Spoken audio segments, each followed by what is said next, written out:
Hey guys, Justin here with CVI. Hope everybody's doing well today. We're just going to talk about this 2016 5th Gen 4Runner. We're going to be doing a high clearance rear bumper with dual swing arms, so stick around for the install.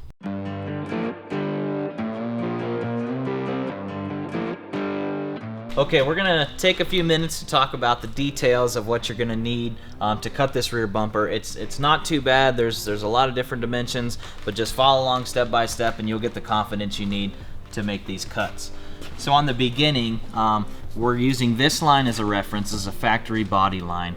And for your first cut here, you're going to measure down 5 1/4 inches, and you can kind of check that measurement with this little clip right here in the inner fender holding on this mud flap. So you're going to be basically right at the top of that little clip.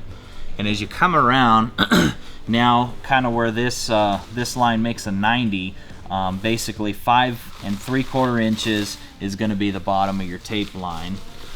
Coming around, you'll wrap your tape around. Now on the corner here, another measurement you can get is from this kind of step in the bumper, 1 1/8 up to the bottom of your tape line. So that'll continue coming around. And over here, it's kind of tough to see in this corner, but there's this kind of factory bump in the bumper, and your tape's just going to sit in the bump in that corner, and that line will maintain and come around. And when you get to the plastic here, there's another bump, so your tape's going to sit right in the corner of that bump, and that same line will come all the way around and connect in with this bump on the other side. And basically on the driver's side, it's going to be the exact same measurements as we did over here.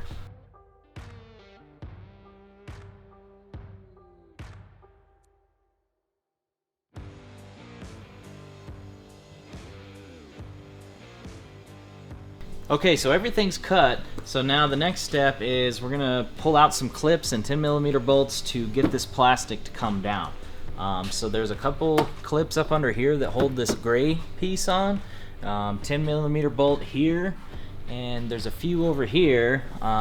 Looks like 1, 2, 3, 4 that need to come out. And then around the wheel well, there's some that need to come out also. There's one 10mm bolt back here, one up high, and one here, and just these clips, and that should be all we need to get this down.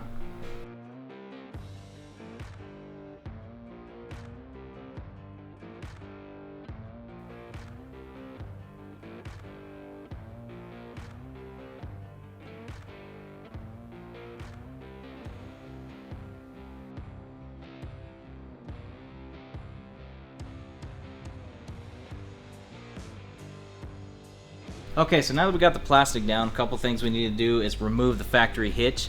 There's only 6 bolts holding this on. They're 17mm head, so we take those out, the hitch will come down.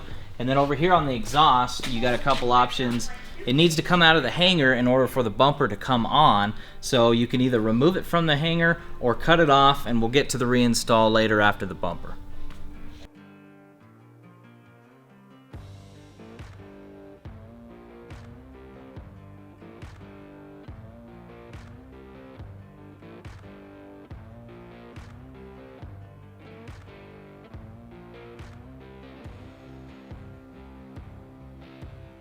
Okay, so we also need to remove this recovery point to get the bumper flush up against the bottom of the frame. So it's held on by just 2 17mm bolts, so we'll go ahead and take those out.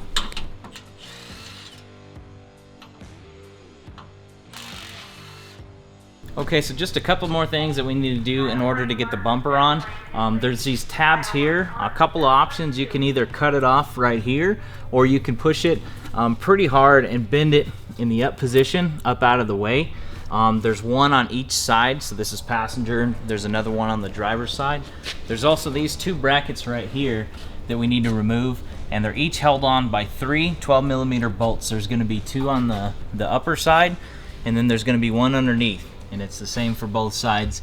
2 on the top, and there's going to be 1 underneath.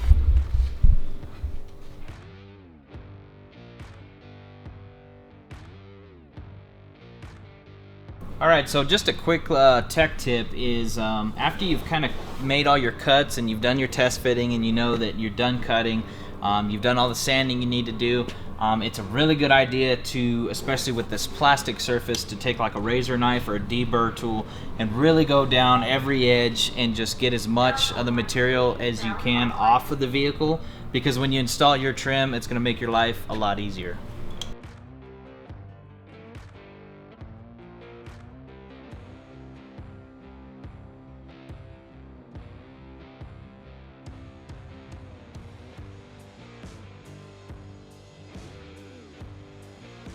Okay, so once you lift your bumper in place, it will slide underneath the frame and it will stay there, but you want to push it towards the vehicle and then start these two bolts right here. Those are a 17mm head. They're the same factory bolts that you took out of your receiver hitch. Okay, so in your hardware kit, you should have a bunch of pieces of flat bar steel. These are kind of pre-made washers and spacers. So this longer one is actually going to be oriented like this, with the offset end facing outside of the vehicle, and it's going to sit in between the bumper and the frame. And this is going to give you adequate spacing to be able to open and close the lift gate and give you good spacing on your cuts. This washer here will go in front on the bottom side of the bumper, and two bolts will be installed here. And then on the rear, we have this other washer that will be installed here with two more bolts going through it.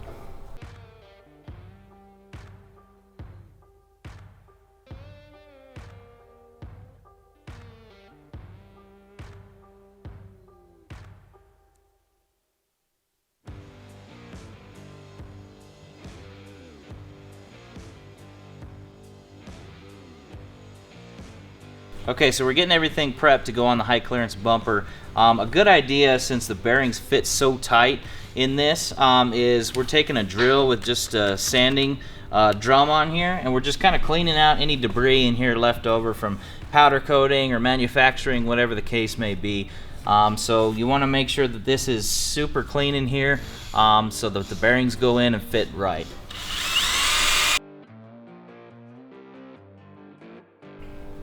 Okay, so now that this is nice and clean, what we're going to do is install our bearings. And all three bearings are exactly the same, so it doesn't matter which ones go, top or bottom. But there is going to be two installed on the bottom and one installed on the top. And what we have here is just some anti-seize, and I'm just kind of painting this race just to keep any corrosion out and just kind of aid the bearings sliding into place. And we're going to kind of place it in there, and we'll tap it in. I just have a hammer here and a socket. So this will kind of, you just kind of want to go around tapping it evenly to make sure that it doesn't bind up going into place. Alright, on your top one, just make sure you hit it deep enough to where the dust cap has room to go on top to keep anything out, elements, corrosion, anything like that. Looks like about close to a 1/4 inch lip, maybe not quite, but that's about how deep it's going to be seated.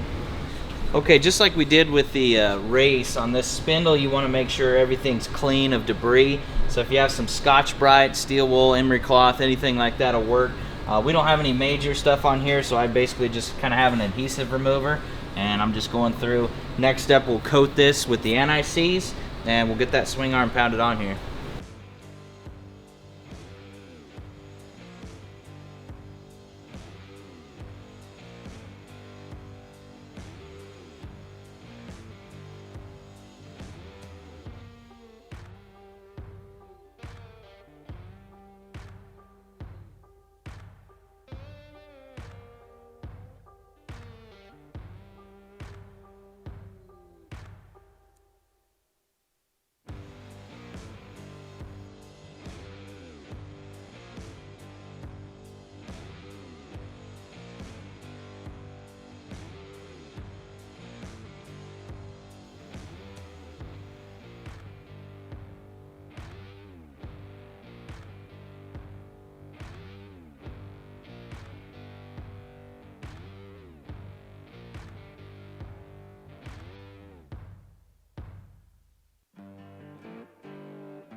Okay, so with the swing arms on this 5th Gen 4Runner, we had to relocate the license plate outside of the swing arms, and we have to mount a new light. So the light mounts in right here. There's 2 screws that hold it in place with nuts on the back side. Let me show you real quick how we wired this up. So the wiring comes through here. I have it kind of taped and zip tied. The white wire is actually going to be the ground. The black wire is going to be your power.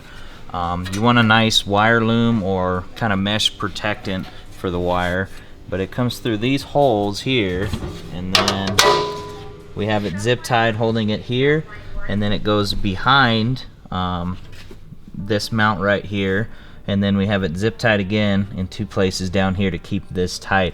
Now you want to have a little bit of a loop right here just to allow movement for the swing arm, and we have no interference also from the lift gate opening and closing, so that's a good thing. Okay, so our wiring dives through between the body and the bumper, and we've kind of routed around right here. Now this is our trailer plug wiring harness, and there's our ground right here. This is the white wire that goes to our license plate light, and I just kind of ground the paint off right here and ran a self-tapping screw for a good ground, and then kind of gave it some paint on top so we don't have any rust or corrosion issues. And the power wire actually terminates in here, so it terminates to this green wire, and this is the running lights for your trailer. But anytime your headlights are on, or running lights, or parking lights for that matter, you'll have your license plate light. So we just have a butt connector with a heat shrink connected right there, and everything's nice and protected with this sleeve. Okay, so to allow room for this high clearance bumper, we had to move the exhaust down a little bit. And you remember earlier we went ahead and made that cut so that we could slide the bumper in place. So I just welded in about 1.5 inch piece of round stock and just kind of gave it a coat of paint. My welding skills aren't the best, so excuse me there, but if you don't have access to a welder, another option is you may be able to clamp it, or just take it to a quick muffler shop and they can get you a new hanger. But that's kind of how you want to re-secure your tailpipe.